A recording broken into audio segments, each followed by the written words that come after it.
Okay,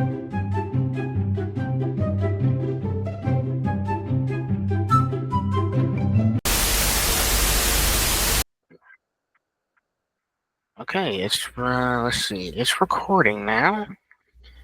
Yes. So make sure I got my stuff out, and we're all set and good to go. All right, let's do this. So go ahead, and introduce yourself. Who's Grace Kat right here? I'm talking to.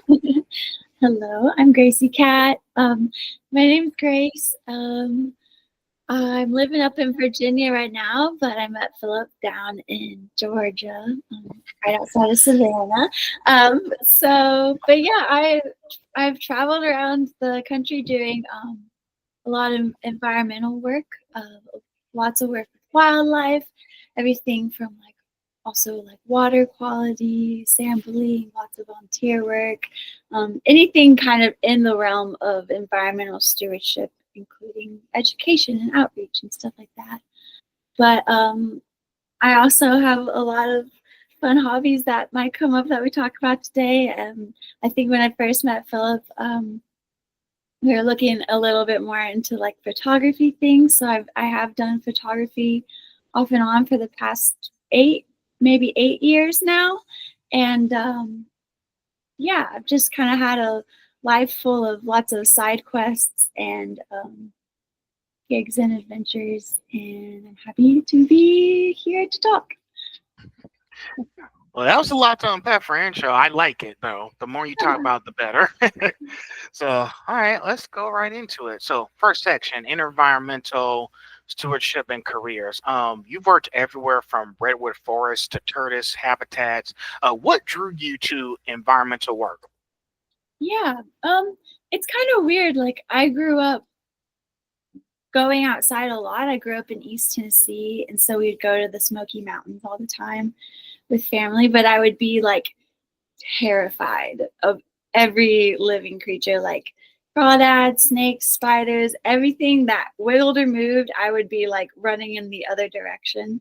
And so it kind of is weird that I ended up in a career where I study these things.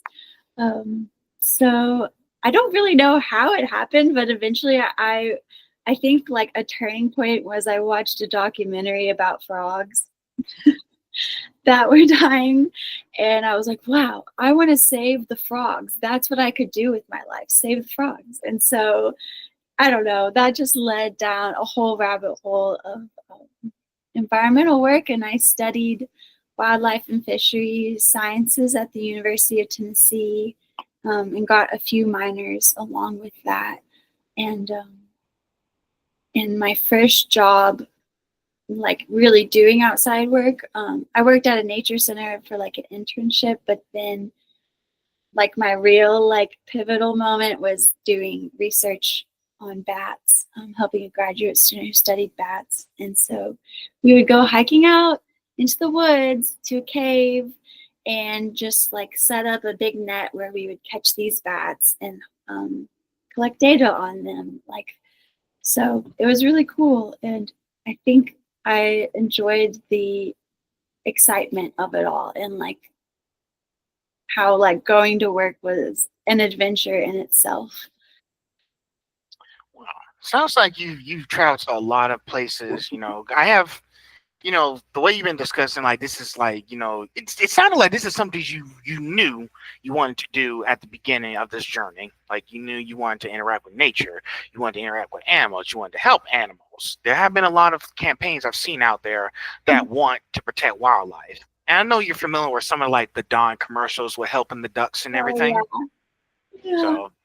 So I could tell by the look on your face, you knew you wanted to deal with this. Nothing was going to tell you you couldn't do it. Yeah, for sure. Like even being young, like even though some critters may have spooked me a little bit, I always like thought they like deserved to be safe or deserved to live, their little critter lives. And like, I'd go out into the yard and sing to the flowers or whatever. So things like that. That's nice, Grace. That's very nice. Of all the field work you've done, which experience left the deepest impact on you? I think um even though the bat work I did was really awesome, I think I would like to highlight my time out in California. When I worked out there, I worked with California Conservation Corps and like a sect of that called the Watershed Stewards Program. And I was a team leader for that. And so there was like a district of California where I kind of helped the other like members of the program kind of like accomplish the tasks that they needed to in order to complete the program. And so I think my favorite part about that and like the most notable is that was the people that I worked with out there, because there was 40 of us throughout the whole state. And so for trainings and different like environmental things, we would all get to come together. And it was almost like a very wholesome like summer camp experience with people that are like-minded with you and like are passionate. My favorite memory was we went camping in the redwood forest for a week. And so you like get out of your tent and you're among like these huge trees that it just feels like they're hugging you, just being beneath them. And during the daytime, students from local schools would come to the redwood forest and we'd take them on like a field trip and talk about different things, from salmon in the water to like the fungi and the mushrooms. And then at night or in the evening, we would all go swimming in when the kids would have left, we would all go like swimming in the river. And we would like make dinner, big old camp style dinner together, and lay out on the rocks and like look up at the stars like beyond the redwood trees and like tell stories. And it was just like such good people doing such good things. Wow. See, sure. So I was like, man, that must have been pretty exciting. Like you were in California for that long. I mean, it must have been a long program if you're telling me all this. I didn't know you went camping at that time. Yeah, I was out there for like I was only in California for like a year and a half, and my program lasted about a year. But yeah, my job and the friends I made through it, because of that, I was able to really travel like throughout the state and just like, I don't know, do things I would only like have dreamt of doing and seeing and stuff. Okay. Okay. That's nice. Shoot, man, I need to get back at the camping or something. Listen, the only reason why I don't like it is because of those mosquitoes. They eat me Yeah, up. yeah. So I probably need to work on doing more bug spray. Yeah, So, for sure. um, so you said you're in Virginia now, right? Yeah. What's a day in your current role with the Virginia Department of Conservation and Recreation look like? Yeah. Um, this job I have right now is a lot more of like the conservation and recreation side. A lot of that, let's see, there's like 13 preserves, 13 and counting, natural preserves in the mountain region that I live in. And basically I go to these different preserves and make sure they're doing okay. So a few of them are are accessible to the public. So I'll go there and help like maintain the trails, make sure they're looking good, make sure there's no trash people left behind, things like that. And then most of them though are not accessible to the public just because they are preserved. So they're areas where there's usually like a very rare plant or animal or bug or something that we're trying to protect the habitat of. And so we won't as often like let people into those areas or whatever. So I'll go to those, and a lot of that is some more of like the dirty work of like, making sure these invasive plants that are taking up all the resources aren't around as often. So I'll kind of help remove those. Sometimes it looks like planting more native plants. Sometimes it looks like, having to chop down like young trees that are invasive before they get too big. And outcompete other plants. So kind of a variety of things. Okay. Driving UTVs around, stuff like that. What do I, you I do expect of me, probably? I think I do. I do have a question about all the things that you just talked about. Okay. I know it's a lot for you to manage. I know it's time management is a thing, and I know you've been doing that for a long time. How long does it usually take to make sure everything's okay, and like how long is like to make sure that it's all done in one day? Yeah, well, that's a good question because it's definitely like a long process. So there's really only like so much you can do in a day, especially because there are so many of these preserves. And I only work with two other people for our region. So every day, like you kind of just do what you can get done. Sometimes even the weather will permit you from doing it or not. But it's just like if there's say there's a certain grass, there's a Japanese stilt grass that is spreading everywhere super fast and taking up the space of native plants and habitats. And so, we'll go out there and try to get rid of as much as we can in a day. But even that spot where you might get rid of it, there could be places all around it where it could start growing, and it can come back up in that spot. So it's just like it's like definitely an uphill battle, just slow moving, like work it So just kind one of day at a thing. time, because I know that stuff does take at least more than 12 hours in a day. Yeah. Sometimes somebody, like throughout the night, somebody has to come back to the facility to see if everything's working fine. And then it's like, look, let's say for example, if I'm working at a gas station Yeah. and someone has to make sure it's okay throughout the night.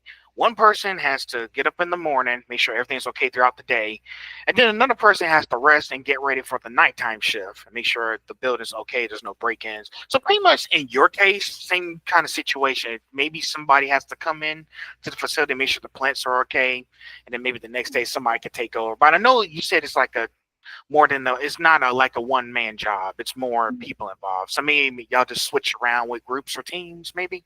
Yeah, definitely. Like, there's only three of us right now, and like we often don't have to come out at night for our part of the project, but like the state parks, which are in the same Department of Conservation and Recreation, they will have like someone on call like 24/7 ready, and like they'll have a night maintenance staff making sure that outhouses are clean and everything. So that's definitely a lot more on their side. They'll be doing the 24-hour keep up with stuff. But yeah, only the Okay. three of us so far. I'm sure you'll have more people, but it's nice that because I know besides the environmental stuff, I know there's a lot more jobs out there that have people on different hours of the Yeah, day. yeah, Sometimes they might need them to have like right next to the phone if something comes up. yeah. One thing you gotta understand, like, if whoever's the manager, the boss, make sure you know your boss where you are. Like usually I tell, Mhm. like for me, I do the same thing. I tell them, hey, I'm stuck in traffic. There was an accident. I'm running a few minutes late. Something came up. I just want to let you know I'm on the way. I might be running a few minutes late. Yeah, for sure. Yeah, Something, you know. we have like a little device, since a lot of times we aren't in like an area with service. We have like a device that like we can click a button and it'll alert like three different like people in charge and let them know where our location is, and how serious we need help and stuff like Okay, it's great. See, I'm learning a lot from you. that. See, hey, even in these conversations, I make sure to learn something that I can take away that I can apply to my, my situation too. You Yeah. know, you never know. On to the next one. You've worked with everything from bats to salmon to squirrels. What animal surprised you the most? Oh, that's a good question. Because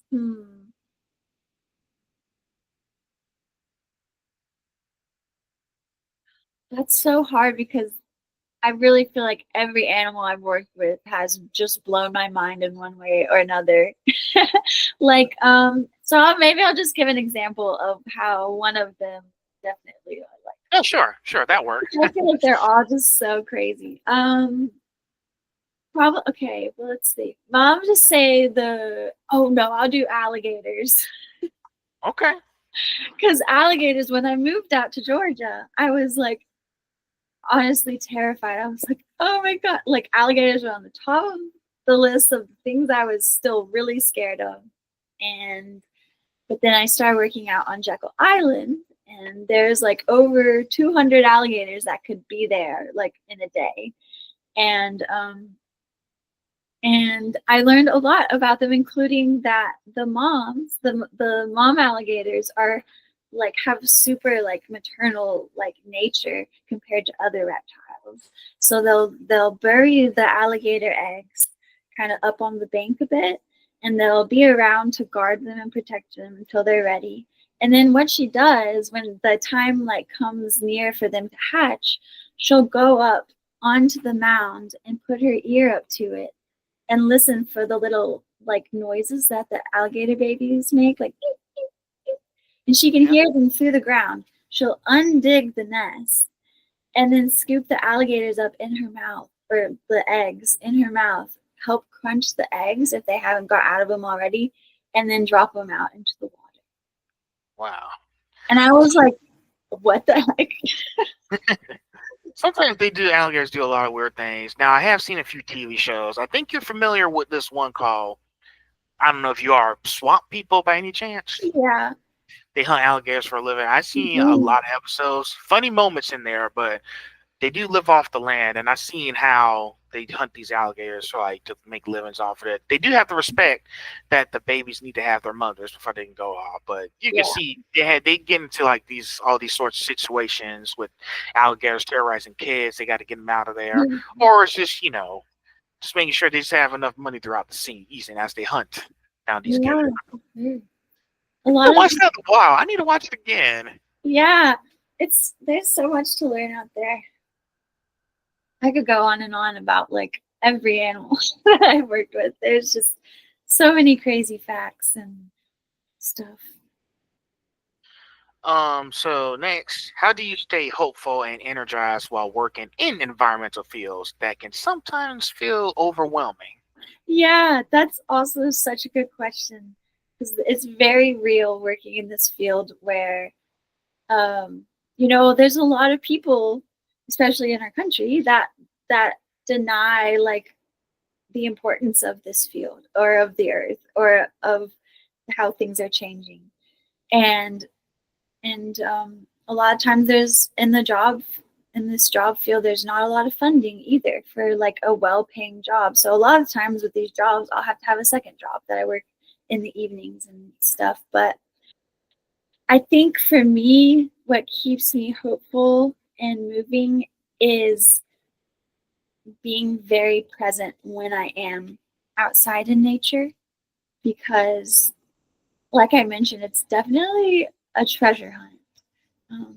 Every day it's like an adventure. And so I don't know. I think being outside, being in nature, realizing what I'm helping and getting like the chance to understand like all these weird facts and weird things about certain creatures or places, it kind of like it's like awe inspiring. It creates like a childlike wonder in me and excitement. And I think I just remind myself of how important it is to like hold on to that and to protect our world so that other people could maybe have that feeling one day too. It's nice. Yeah, and I'm happy that you said all that because sometimes people they choose a career, they find themselves at a crossroads in life where it's like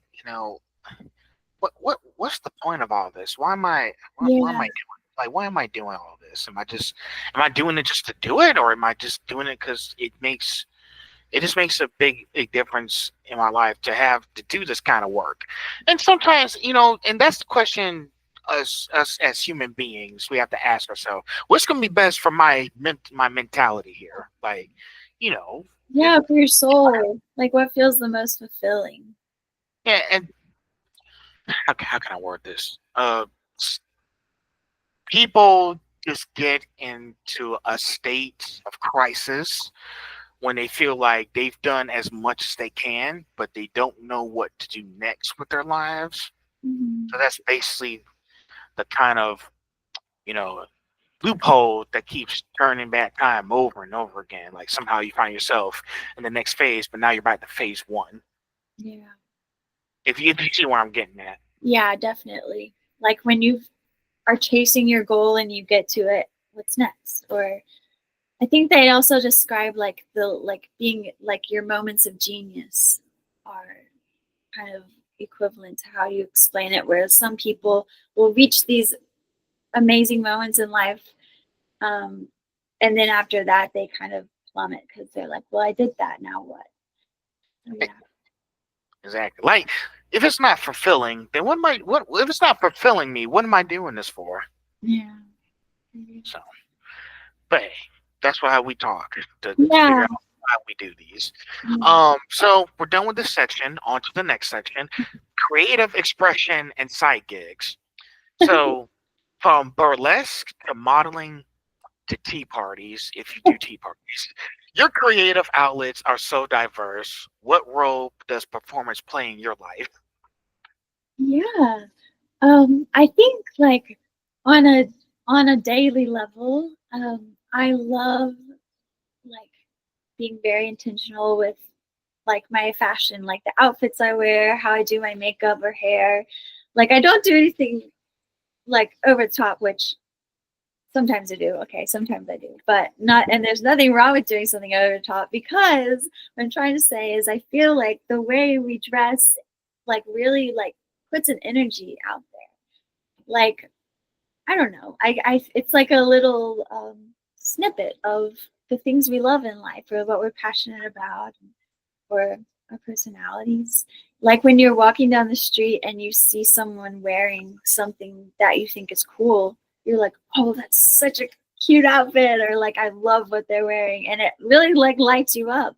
But on the other hand, if you see someone that's wearing something that you like maybe don't like or that like you might find offensive or whatever, you're like, bad taste in the mouth. So it's literally like it's almost like magic. You're putting something out in into the vibey world.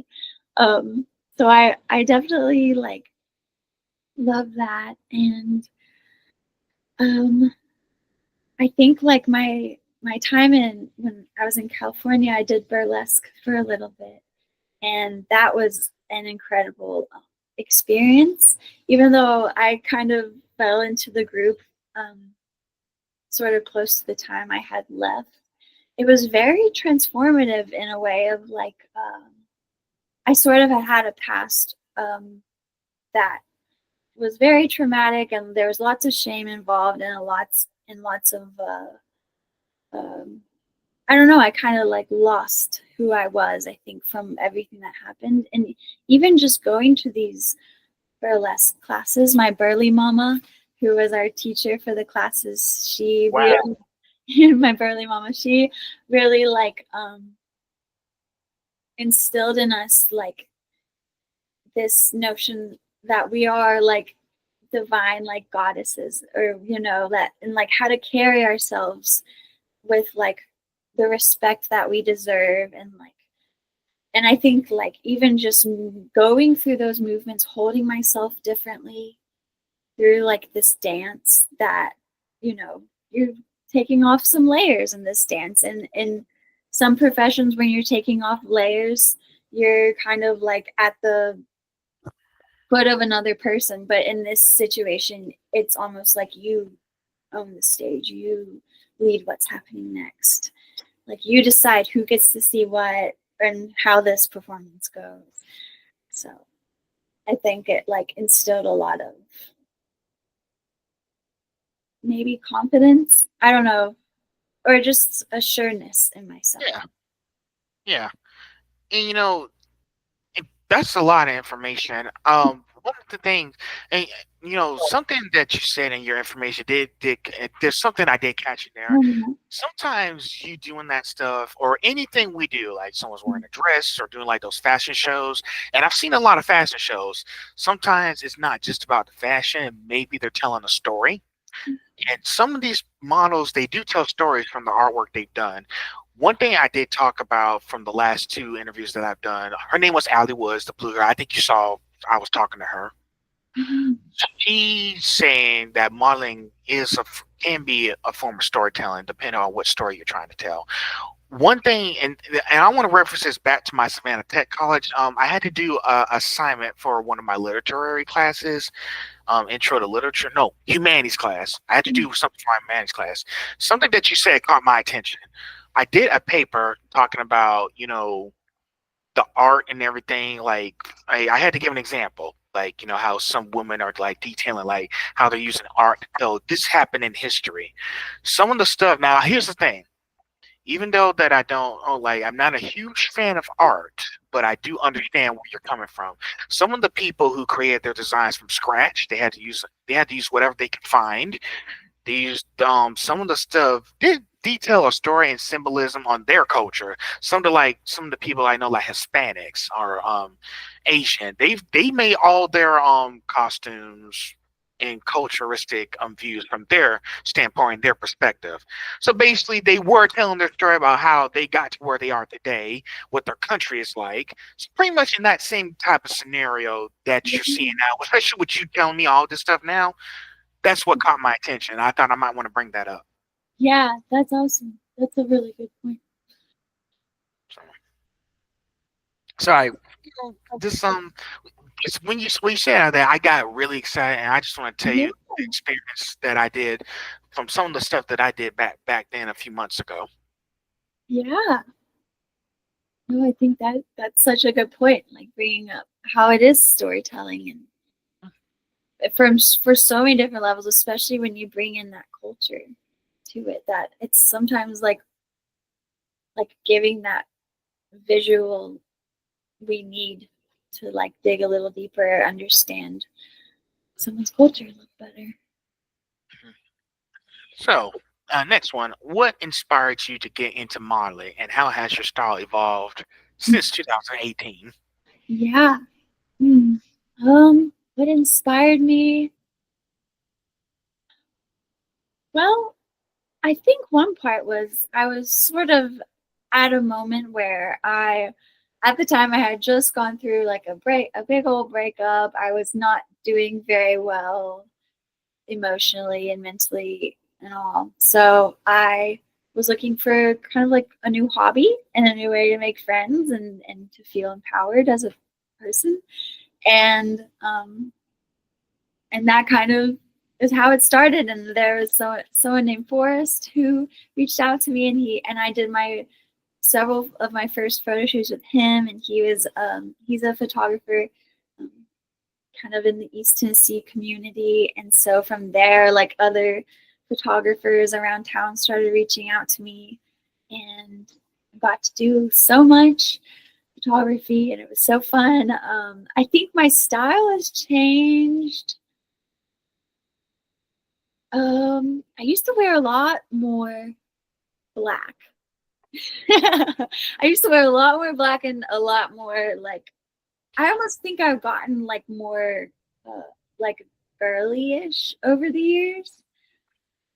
I don't know. I don't really know though because I definitely will like role play different vibes or different like moods, and in those cases I'll wear a lot more black.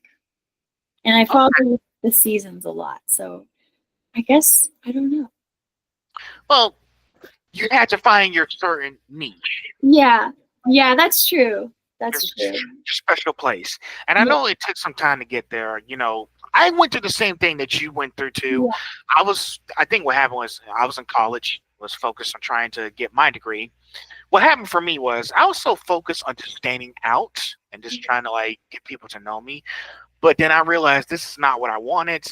I was not focused on what I had to do. Hmm. But now I get to now 2025. I'm more focused on what I need to do to be successful. Like this stuff I'm doing now with the photos and talking to you guys on this show. This this this is me appreciating the small moments in life, but understanding other people's stories. I just want to, like, everybody has a story to tell. Like, sometimes you get stuck doing something. You gotta make sure you understand, why am I doing all this? And yes, that's going back to the previous question I asked. But know that even through these dark days, you are changing. Yeah. It may not happen overnight, but it's going to take some time to get to where you need to be now. And myself, me, like, I had to do some soul searching and understand, you know, being successful is not about being known. It's about interacting with people, making connections, enjoying the simple parts in life, not just being out in the noise all the time. Like, do what you like doing, but don't lose yourself in it. Yeah. I love how, like, there's like how people say, like, you want to be like the best version of yourself, or like my favorite like take on that is being like your favorite version of yourself. And it's because that really like helps you dig into like the things that really align with what you love and who you are. And it's okay if it's weird and different than everyone else, because it's what you love about yourself. It's like your favorite part about yourself. Yeah. It took me a long time to see it, but I understand now. It's Yeah. like, I'm here now. Yeah. That's all that matters. And listen, I'm gonna make mistakes. I had a bad experience yesterday, but I understand we're not perfect. In life, you're going to make mistakes. I made a Mhm. mistake yesterday. It was really bad, but all I can do is move forward. Yeah. Just keep learning. It, you just get to keep learning and learning. I told myself, look, it all looks bad now, but this is all gonna die down before it comes down to that. Yeah. So You'll just be just understand, it's okay to make mistakes and learn from them. okay. Definitely. Just try to do better next time, Yeah. and stop putting yourself in these positions. Work on doing better. Don't Yeah. just do better. You got what you're saying. So so next one, and I think you might like this one because this is very interesting. Can you talk about the connection between nature and fashion and your personal expression? Because I've seen some of the photos that you take in, and some of the photo shoots you modeled, they were in nature. So can you walk us through that? Yeah. I think there is definitely a lot of connection between nature and fashion. Um, I mean, nature is our entire is like where we come from. It's our essence. The colors we have on our clothes were first in nature. It's like I think I love doing photo shoots outside because there's so much to interact with and bring in, like from what's around you, or like a mood to feel, or something like that. And I think kind of like how you were talking about, like with the people in your class that would make like fashion that would tell a story with like their culture and Yeah. everything. I think that, like, where was I going with that? I just lost my train of thought.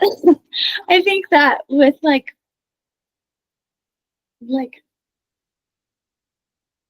over the years, there has always been a lot of like nature and art that has intertwined. Like there are some lots of forms of like dances from lots of different indigenous cultures that might like will have music that will replicate like the rain falling, or we'll have there's like the indigenous like hoop dancing where they have like these hoops that they put into like all these like shapes and complexities that tell a whole story of like Mother Earth and the animals that live on it, stuff like that. And yeah, I just think there's so much important overlap from art and nature. Even like in your town, you may have murals with flowers on it that could be local flowers that you see right there on your walls. And yeah, there's so much. I wish I could. I wish I had a modeling career or a burlesque career or something like that. That was like super centered on like nature and stuff. I think that would be really fun. But we'll get there. We'll get there one day. You can still be able to do that stuff. I mean, it Yeah, may not be like something for you like right now, but I think yeah, I don't know. Maybe you might want to start your own business at some point. It could Mhm. be possible for you to start your own business with talking about modeling and nature at the same time. Because from my standpoint, you do love nature a lot. There's someone else that I did talk to. Her name is Brianna Gracie. She actually talked about some of the stuff that she did, interacting with community. She's done like a lot of spiritual stuff. She wears like a lot of Mhm. spiritual clothes. I Yeah. think I sent you a few pictures of her. If I'm not sure, I'll go take another look. Mhm. But she pretty much is doing the same thing that you're doing. I don't know about the nature part though. I have to go back and ask her about that. But she Yeah, is something doing similar to you. that's so So cool. Yeah. sometimes the people I do, they have the same ideas, the same goals they want to achieve, and it's like, oh shoot, I had a conversation with that. Yeah, Perfect. that's so cool. It's like like two sides of the same coin. Yeah. So something like that. But yeah, y'all probably do the same kind of stuff. It may not be like exactly the same, but I Right. see where y'all two are going with this. You Yeah. trying to get your you still want to do like modeling stuff, but related to nature because you love nature. Nature is a peaceful place, and trust me, myself, I've been running at parks because I just want to get away from everything. And plus, Mhm. it's peaceful out there. Yeah. I don't know if you ever went to a park or just wanted to get away from stuff. Have Yeah. you? For sure. I'm in most of my free time I'm walking. I'm just walking around outside. So Okay, there you have it. it's nice. Let's see. All right. This next one is going to be a little funny. You mentioned dancing and even pole at home. Is that correct? Yeah. Um, how has movement helped you feel more connected to yourself? Yeah. No, that's a good question. I think in a lot of ways, like movement kind of I don't know like the science behind it, but for a long time movement has been something that is good for humans. And like even like certain therapies use different there's like dance therapies and different kinds of like ways to like use your hands to help like heal traumas and everything. So I think there's like so much importance in movement, and I do have a pole I like to spin around on in my living room. It's traveled across the U.S. with me, um, and I love dancing on it. When I first tried to dance on it, I couldn't even like lift myself up at all, like with just my arms. I couldn't even do it. And then Oh, like I just like every day I'd come in and I just kind of like try a little bit, just like pull myself up, and then I'd walk away, and then I'd try again the next day a little more. And then eventually like doing that and then just practicing here and there, like, I could flip upside down all of a sudden. And then like I'm like doing things I didn't think I could do before. I never thought I'd be able to do. And I think that really like helps me feel kind of strong, even though I'm not like a big old buff person, but like it helps me feel strong, and like also helps me feel like a fairy, which is just, I just to be just like a fairy dancing in the woods would be quite a vibe. So if I can be a fairy spinning around the pole in my living room, that'll do too. okay. So pretty much it made you feel more free the Yeah, way you're doing all that stuff. I know you had a few like ups and downs as far expression. Yeah, yeah, as, yeah. So it makes you feel more like, oh, sorry. Like, hey, I can just feel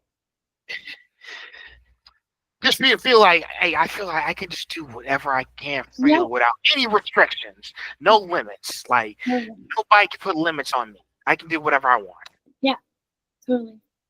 and It's working. Okay, so around that section now. Thank God.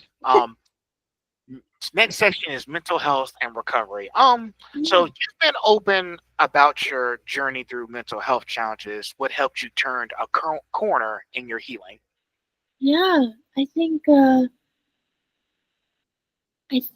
the biggest like maybe like the climax or like that last big pivotal moment was was really just like listening to my body so intentionally, to the point where like for a long time I was on, a whole bunch of different medicines. I'd gone to all the therapies. I had like, done so much stuff for years, and I was still just falling apart, and it seemed like still it was getting worse, and my physical health was also just deteriorating. I Oh, was very, very sick from, I guess, the medicines I had been taking, even though I had tried different ones. I had to take medicine to not be sick from the medicine I was taking. And so I kind of just had to listen to my gut and kind of just start with a fresh, clean slate. And I think there's a time and place for medicines, but I was able to get off mine at a time when I probably shouldn't have gotten off my medicine, but I did it. And I yeah. completely did everything intentionally I could think of, from eating better, cutting out foods that have additives that actually like affect our mental health and our physical health. I did everything, like went back to therapy still, like tried to incorporate more movement in my day. Everything that people tell you that you're like, yeah, yeah, yeah, I've been trying that, it doesn't work. I like just dug so deep into that and allowed myself an incredible like amount of grace through the process, lots of patience, surrounding myself with friends and community that would accept me even when I was feeling bad, and being honest with them, being like, hey, I don't feel good. And they'd be like, you should come over anyway. You can have some soup and you can just sit in the corner and not say anything if you want to. And I'd be like, okay. So just like, and I think just accepting the moments when your emotions get out of control and seeing it as a time when your body's trying to tell you something rather than like trying to just hurt you. So I don't know. Like an example, it would be like, I don't know, like one of the first things that came to mind was when I was working on Jekyll Island, there was a sea turtle that had been hit by a boat, because it happens all the time, and it washed up dead on shore. And I'm there for work, and we have to put the sea turtle like, in a bag to be sent off. And I was like, it was like my second day of work, and I was holding back the tears so hard, and I was like, don't cry. But then I'm like, you know what? Like, who else is crying for this turtle?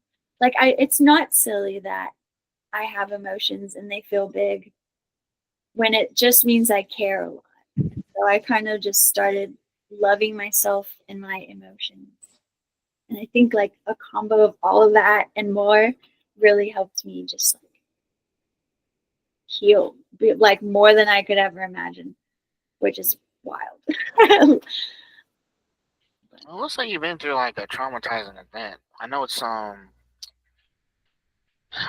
there have been a lot of people who have like a lot of mental health problems, and it's just sometimes it just feels like I'm powerless to do anything about it. I just feel like, what can I do if I'm stuck here and I can't make it to the person? Look, like, say this. Sorry, I'm venting here. Uh, No, been through it.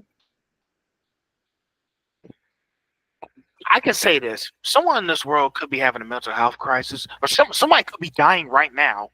Someone could be dying right now, and there's nothing I can do about it. Yeah. Like right now, somebody out there could be getting ready to pass over and go beyond, and I'm still here. There's nothing I can do about it. Yeah. All the more reason is to just keep going every day and just keep smiling Yeah. and And keep praying too. yeah, like praying and just doing like, I think like doing what you can do. Like, you don't have to save you. It's not your responsibility to just save like everyone who's having a bad like time in their life, but like there are so many like huge little things you can do, like even just like one time I was talking to my friend and I was like, I don't feel like, I belong on this earth. And they said, you know what? They're like, you deserve, you belong in the woods. You literally are a fairy that should just be dancing around in the woods. That's what you deserve. That's where you belong. And I was like, you're right.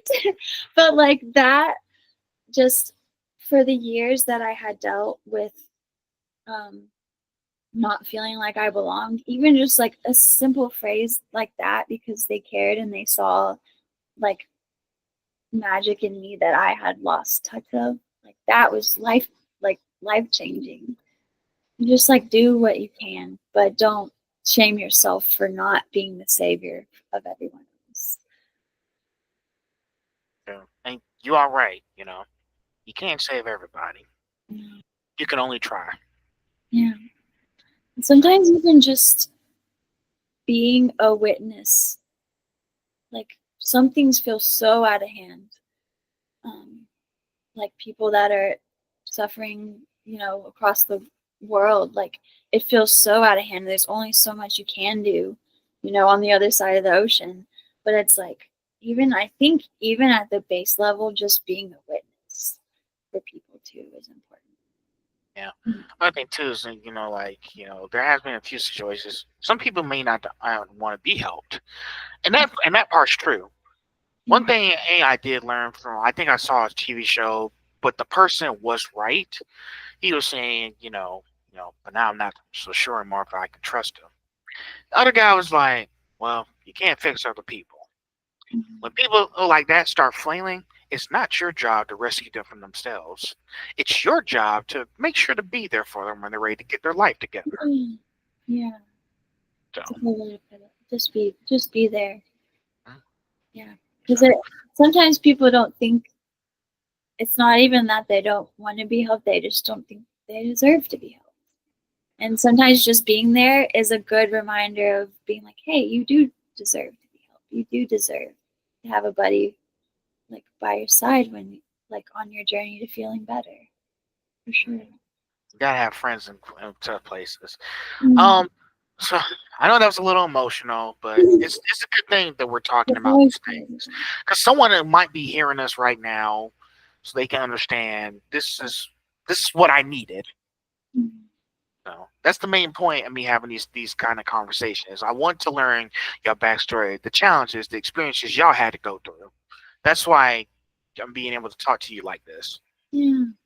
So, next, for others who may be struggling in silence, what would you want them to hear from your side of the story? Wait, say that again. I was saying, for others who may be struggling in silence, what would you want them to hear from your story? Um, I think just like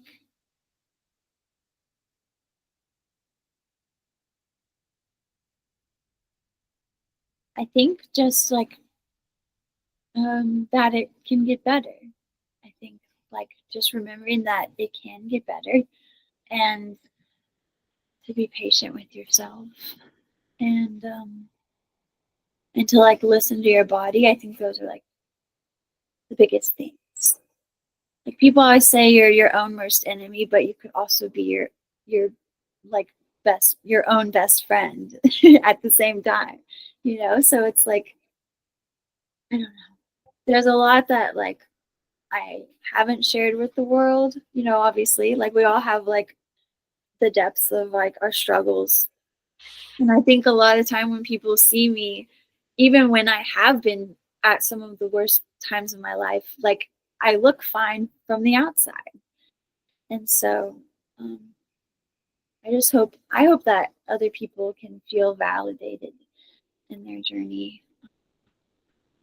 also, because it's one of the hardest parts is not feeling validated or like you're seen. Um, yeah. That's great. And I think people are going to like that you said that because, at least they know there's someone who has gone down the same path as you have. That way they can understand, hey, you're not alone in this. Know that you're not alone in this. You have people who can help you. Yeah.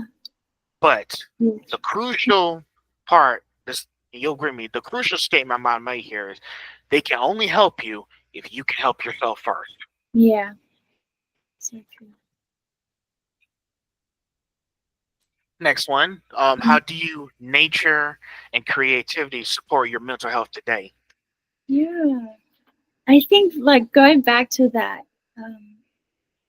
sense of awe and like childlike wonder of the world really keeps me going because I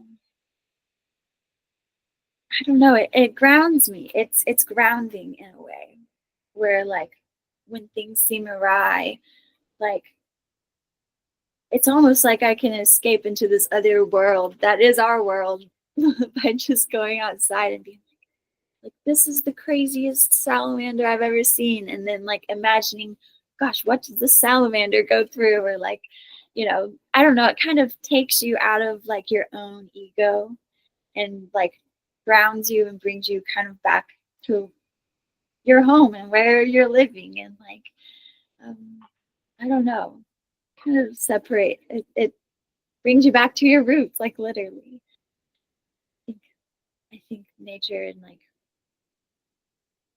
both nature and creativity are helpful in that you I think it's like a unique way of finding yourself because also there's things in nature where I'm like, wow, that makes so much sense that this happens this way and like it's almost like relatable to like myself as a human or I don't know how to explain it, but it definitely just keeps me inspired. I think it's kind of nice that you like the nature side, but you also have the creativity because there's a lot of models who find themselves drawn to nature Mhm. because it's much peaceful than having to be out in the city and just like doing shoots and everything because it's a chance to just get away from all the noise that's just making. Now, maybe the beach, but there's still a few other people or places that might interfere with your sense of just trying to meditate. But I think nature and going to these parks, where you be able to work on forest projects like that, it's also can also help with your mental health illness Yeah. in those type of situations. Now, depending on the person and what they look for, do you want to be in the city with all the traffic? Sure.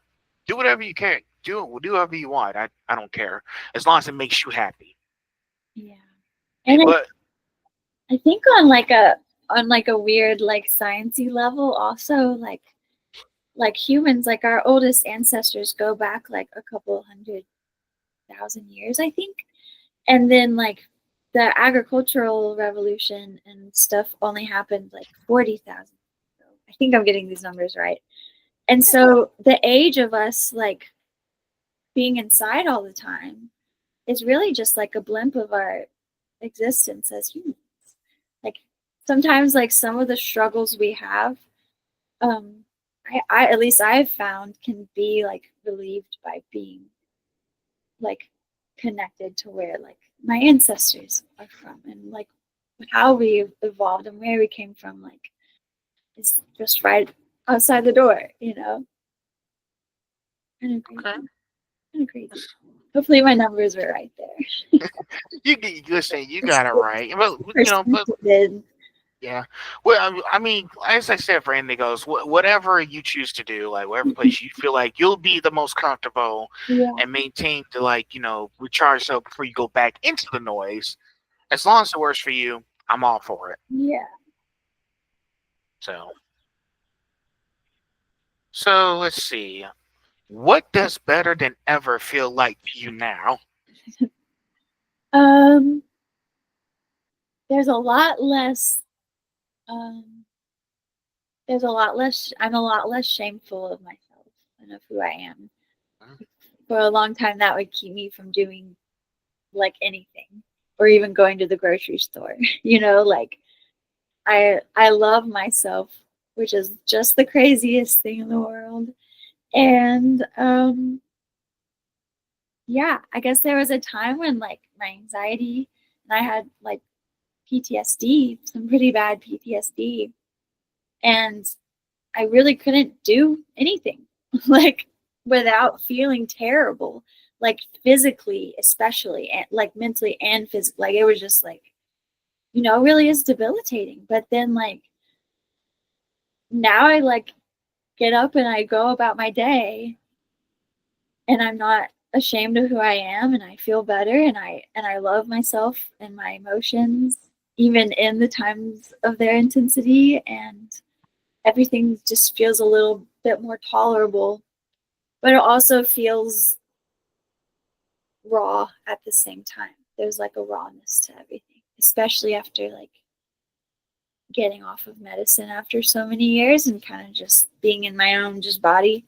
Like things feel, there's like a rawness to love and to bad things in the world and to creativity and everything. So I'm really just living human the human life, and but in a good place. And I think that's just, I don't know.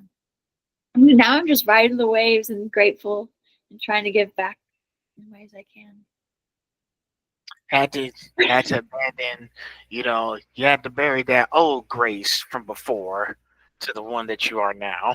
Yeah, I like to think of it like I was a caterpillar, now I'm a butterfly. like I and I know I'm still young and something else bad is bound to happen in my life that'll probably, make me feel bad again, but that's okay because I'll know how to handle it.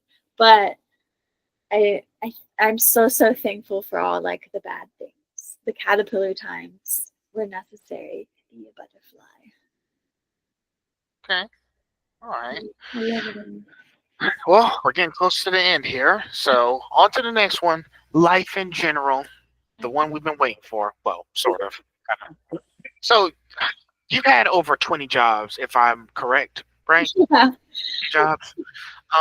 What have all those experiences taught you about yourself?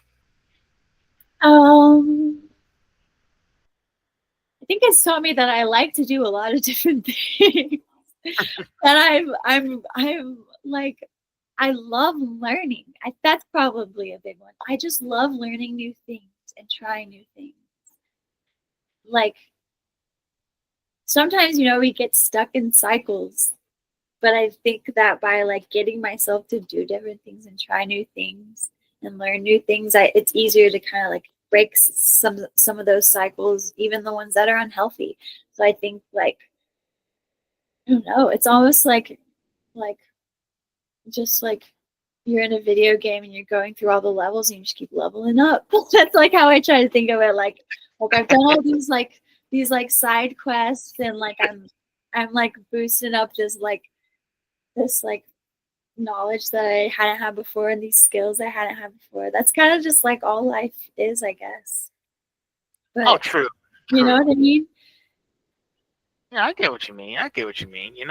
Listen, me myself, I'm learning to. When I had to put like but shoot, I'm still learning today, because I know the one thing, because I myself, I'm back in graduate school for cybersecurity. I know cybersecurity is not the only thing need to focus on. I do need to focus on it because it's like a main long time career thing. But as I said, I graduated with a bachelor's in digital media production and journalism. So I thought maybe I could do like multiple jobs because pretty much after this, I'm probably going to have a bachelor's of art in media production and technology. And since I'm doing like both, since that's a good combination, I'm pretty much going to be doing computer work for like a lifetime. Yeah. But sometimes you have to think to yourself, I had to, like I told you before, I had to put photography back on the shelf. Yeah. So I had to figure out, I had to figure out what else can I do. I had to go back and do some brainstorming of Yeah. what I did in college. So I just figured, hey, I've done 3 documentaries. I can talk to people. I'm talking to you right now. It's working. Just thought, just have those interviews. I said, well, shoot, maybe I should start a podcast. That's blowing up. And I was like, well, shoot, I better keep doing it. Yeah. Like I love how people explain like within our lifetime we'll live like 1,000 lives. And I love to think about it like that. Like what's the next adventure? What's the next thing I can try? If it's something that like I had thought about trying before but never had the support to try, maybe I could try it now and it would work out well. There's so many options. Hey, infinity lives. That's what it's called. You know, but hey, that's what most people. A lot of people are doing that because that's kind of stuff. People have multiple jobs and just the one, and that's what the scuttlebutt is all about these days. But you get the point. So, what's one ordinary thing in your day to day life that brings you extraordinary joy? Um, well, my cats. Yeah, I knew the cats was coming up because you did say that you love your cats. I I knew that. do. I grew up with dogs and like I love dogs, but then like moving around so much, I got two cats, Lottie and Dottie. You can't see them right now, but they're both like on the other side of my computer, like in a ball, Wait, sleeping. for real? Yeah, they're both like They basically just watching you talk to me.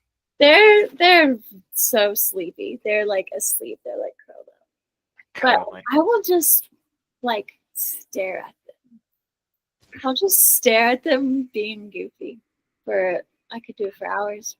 Oh They my God! Don't bring upset. joy. I was about to say, don't upset Mama. And the crazy thing is I'm allergic to cats. Oh, So I cannot touch my eyes or it's game over. don't do that, please. Do not do that. It's dangerous. Yeah. Hey, listen. Yeah, I am concerned. Listen, even though I'm talking to you from like a remote location, I just, I'm also concerned about your safety. All right, don't rub your eyes with the she cat. But it's not that she have those cats, because when I saw you, I said she does look like a cat person. Does she have does she have cats, or is it hamster or what? Something. Yeah. It's I like mean, if it looks like a cat and talks like a wait, no, wrong analogy. If it looks like a duck and talks like a duck, then yeah. yeah. So sorry, I just got so hilarious. Sometimes I like to act comedy in these conversations too. So try to keep it as possible. But yeah, so they're called what? Lottie and Dottie, if I'm mistaken. Yeah. Lottie and Dottie, they're sisters. Okay, okay. Make sure you put goggles or glasses on. Probably probably should. I've got eye drops on deck, tissues on deck. There you go. No, There you do what you gotta do. go. All right. Next one. So, what's your morning routine like when you're not in the field? When I'm not in the field, morning routine,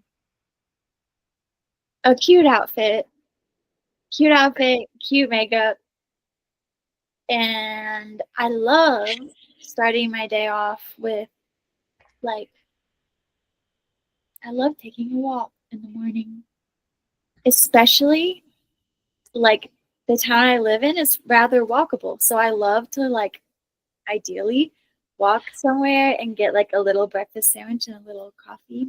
And then just with my partner Jordan, we'll just walk and sip our little drink and like talk about life or goals or whatever. And then you're excited Hmm. for the rest of your day. That's how I usually feel on Fridays. I feel excited that this is going to be a great day for me. You Yeah. know, sometimes I like to get on like my Xbox or game. I'm at they actually standing right next to me. I actually got the Switch 2 right here. So, so yeah, sometimes I want to get on just play some games for a bit, Yeah. but it's entertainment, so Yeah. that. But but sometimes I do want to venture out the house. I don't want to stay and play all behind a screen for hours. I want to go out, maybe explore the city for a bit. Even though Savannah's a small town, it is a small town, but you never know what you might find in there. You never know who you might run into. True. So, but I don't want to stay out there too long. I mean, I don't want to stay out like the whole day. Really good stuff out there. But yeah, it's nice that you have those like day to day life. I want to take a break from the stuff. Let's go explore something for a bit. Yeah. So keep doing that. It helps you out. Um, how do you wind down after a long or intense day? Hmm. Probably Probably just thankfully my partner Jordan likes to cook a lot. So he'll like sometimes he'll cook a dinner and then we'll just sit down and watch like a show or something. And then what else? Probably just snuggle. I just love being cuddly and cozy. So that's like the perfect end of the day. I'm always like it'll be like the afternoon. I'm like, I can't wait to just snuggle and Um, do nothing, you know? and when you mean snuggle, the cats aren't allowed, right? That would probably be ideal since I have allergies to Oh them. boy. But no, they come up there too. So Oh Lord. They you know, don't touch your face while you're in the couch, are you? they won't really touch my face, I guess. Well, yeah, they'll just get kind of sometimes they'll get close to my face. Oh But they man. won't touch, and I'll try to not. I won't touch my face. They won't touch my face, but they'll definitely get very cuddly. Might want to get some water and just spray them. Like, I know. Well, I wish I didn't so much, and then I would do that. But I'm at the same time oh well. just squish them. Well, at least you're training them. So that's all that matters. But it's nice, you gotta have. Sometimes you gotta. There have been a few stuff I do. Usually I will watch like a movie, Yeah. mostly Pixar. I need to. I do watch other movies, Yeah. but sometimes if I feel down, I watch a Pixar film. It helps me lift me up in those like. Oh, I good. think those films are there to help you lift up in life a little bit too. Yeah. Definitely. Sometimes it's like a little escape too. We watch a lot of like the on Dropout TV. There's like um, Dungeons and Dragons, like live role play kind of stuff, and I love watching those. It just takes you on like a little adventure with like you're there, like you're best friends with them. Okay. All right. At the end of this section, if you could go back in time and give your younger self one piece of advice, what would it be? Um, Probably kind of like similar as maybe as I had mentioned earlier, like don't give up, like be patient. Things are probably not gonna like turn out how you think, but it's gonna be great. It's gonna be okay. Okay. You know what I mean? Yeah. That's great. Sometimes you have to, maybe I should record on my message ish to Yeah. myself. You I'm like, never know. how many details should I give little me? I don't know. I'll leave it up. I'll leave it up to her to figure it out. I think it's important. I'm like, it'll be okay. You may not believe me, but it will be. Gotcha. All right. Almost at the end here. Last section. Curiosity, play, and exploration. So you describe exploring the outdoors like a treasure hunt. What's the coolest thing you found in nature? uh,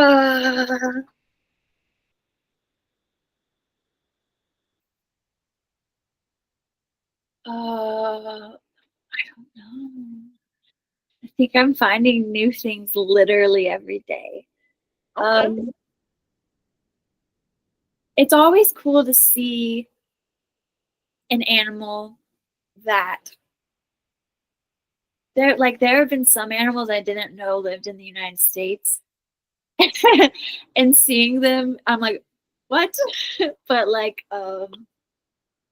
that's probably like elephant seals. Seeing those in California, that was crazy because they're just massive. Um, so like, what are they called? Longhorns? I think that's what they're called. They are like kind of like look like they would be in like a savanna in like Africa or something, but they live in like the west, like out in the middle of nowhere in the western United States. So I think finding those animals is always like, what? I didn't even think they would live here. Or things you would see on like a planet Earth or something, and you're like, I just saw that in the wild. That's always fun. Or a crazy mushroom. And those are my answers. I always see crazy mushrooms. Oh, dude, there's a lot of stuff you may not even find in other forests before. Yeah, Just you start looking. everything's so diverse. Mhm. Do you ever bring your emotional? No, wait, no, sorry. Do you ever bring your environmental lens into your fashion or modeling work? Um, yeah, I do like sometimes sometimes I like to dress like to a theme. So sometimes it'll be like super like all kinds of like butterfly things and I'll try to do like butterfly blah blah blah or like a bird, like a certain bird because so many birds have beautiful colors. I'll like try to like copy like a bird color scheme or something. So yeah, I think there's like lots of different little aspects I'll try to pull in. Okay. Then Yeah, yeah, birds, butterflies. Hey, all what kinds say of what else? hats. I love wearing a good old pair of cat ears. You love cats. Things. Maybe do it for your two roommates that are looking at you. So, yeah, I guess I was thinking because there's a lot of amazing creatures and beautiful animals who love, like you can dress up as anything pretty much, like any colors, like it's like a green theme you want to go for. Be a frog. Yeah. See, you've already done what you wanted to do. You got it.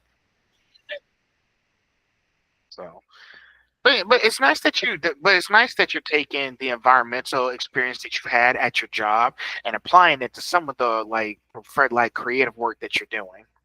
Yeah, yeah, And I don't think that's what most people don't usually do. Like they get to a certain job where it's like, I don't know, but how can they apply that to their creative work? yeah. That's the tricky situation. Yeah. Um, let's see next. And I think I already said this already. What are Lottie and Dolly like as roommates? um, they're pretty good. Dottie is a big like squish ball, and you can just do whatever you want to her. Um, I'm very nice. Don't worry. That sounded like I might be mean, but I'm very nice. And then Lottie is a little sassier, but I'm pretty good at like we're pretty good at reading her since we live with her. But so she's very fun, but she's very also will get very cuddly and is very they are both very fun to play with. I'll I'll like set up like obstacle courses for them or like hide treats in places and I'll just like love to just watch them their little brains turning as they figure it out. They love to they're good company. They're very silly. As long as they make, as long as, as long as they make you happy, because I know you have, even though they might, make mistakes. I mean, you still, they're your cats, so you still love them. They're great. They're very silly. Sometimes you get pets, you have to like learn their strengths and weaknesses. What are their pros and Yeah. cons? Their quirks, their strengths and strengths and weaknesses, their advantages and disadvantages. Like Yeah. if you know what exactly they do. Yeah. Two more questions. What's something you've learned recently that sparked your curiosity? Something I've learned recently.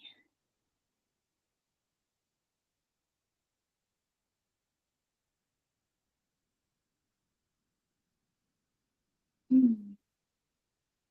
I know that's a tough That question. was a hard one. I think I learn a lot of little things often. What is something I've learned?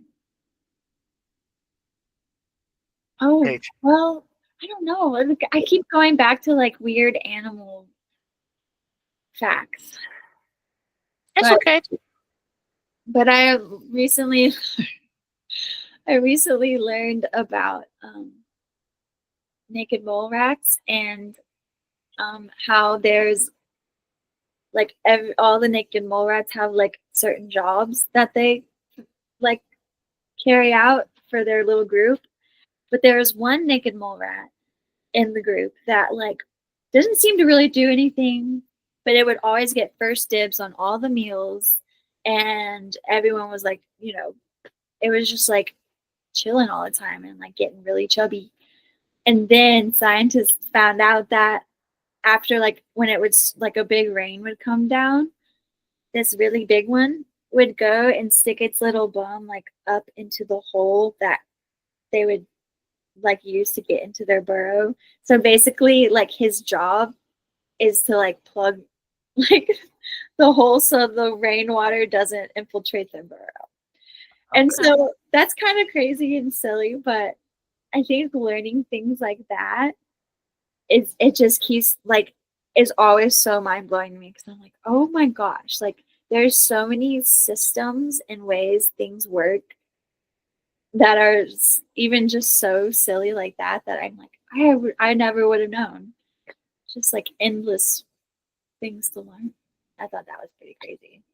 Wow. And I always am just like, I got to keep learning more about all these crazy things. Okay. Yeah, sometimes you find something unexpected throughout the regular Yeah, day, and it's like, wait, this happened? like Where was I? Where have I been? Like, why it's didn't so I hear about crazy. it? Yeah, Nobody, nobody tells me anything. I need to know. yeah, it's like there's so much more to the world than we think there is, and I'm just like, God, keep uncovering things. Yeah. All right. So, Okay. one last question: what's still on your adventure bucket list, whether it's career, travel, or personal? Like, what's one thing that you haven't done yet, but you really want to do? Ooh. Well, I've only been out of the country once. I went to Belize and did like some bad stuff down there. But I would love to go out of the country again because I've already learned there's like so much within our own country. I'm like, there's a whole world out there. I just think it'd be cool to like, I don't know, like go to some different countries, explore ecosystems and environments that are totally different than what I'm used to. Um, or just to live in like a different even living across the US, like every city, like the cultures of those cities and communities have been different. I'd love Mhm. to go overseas and see what it's like in communities over there too. It's true, and me myself, I am trying to go beyond just the U.S., but Yeah, there's a few problems I gotta take care at home myself, like making sure that I can take care of myself, mansion, yeah, my money. Just trying to work on managing my money and all that stuff. I do want to go these places, but how yeah, can I do that if I can't even take care of myself first? But I do want to go places. yeah. I do have plans to go to Paris, France, Italy, Singapore. Lots of amazing places out there. Maybe I can learn something. Yeah, the time will come. So I Yeah, just main thing is just if you want to get there, just stay focused. Just make sure you do yeah. what you have to do. Like don't lose a step. So yeah, fine. Lastly, any advice you want to give to anyone who's trying to do the same stuff as you are, or any other type of related field? Yeah, if I guess if anyone wants to get into the environmental field, there's so many different like sectors of it. I think like for me, I've done a lot of volunteer work, which I know some people are like, I'm worth more money, but also like volunteers are so important and it's such a great way to build up your skill set and to meet new people and to do things you otherwise wouldn't get to do. So I'd say volunteer a lot. Um, and yeah, and be open to like keep your self-worth in mind and your goals in mind and in view, but also like if you get a job that only has a few aspects of the environmental career that you like and like the rest of it isn't as aligned with what you want to do, I would still say like take like especially in our like with our government, like take what you can get and like get what you can from it, and it'll like keep leading to new things. Like think of it as like stepping stones.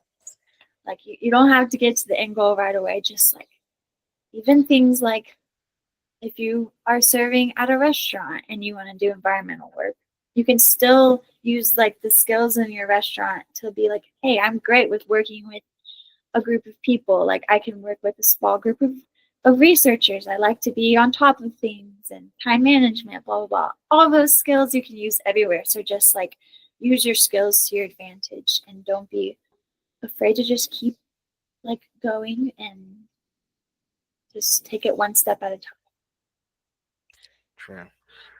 All right. Well, that wraps up today. Well, it's been nice talking to you finally. But yeah, this is Grace. Go make sure you check out her profile. She's done a lot of environmental work, and yeah, just take what she said into consideration. You might find something you like. Yay, thanks for having me. Good thing. So.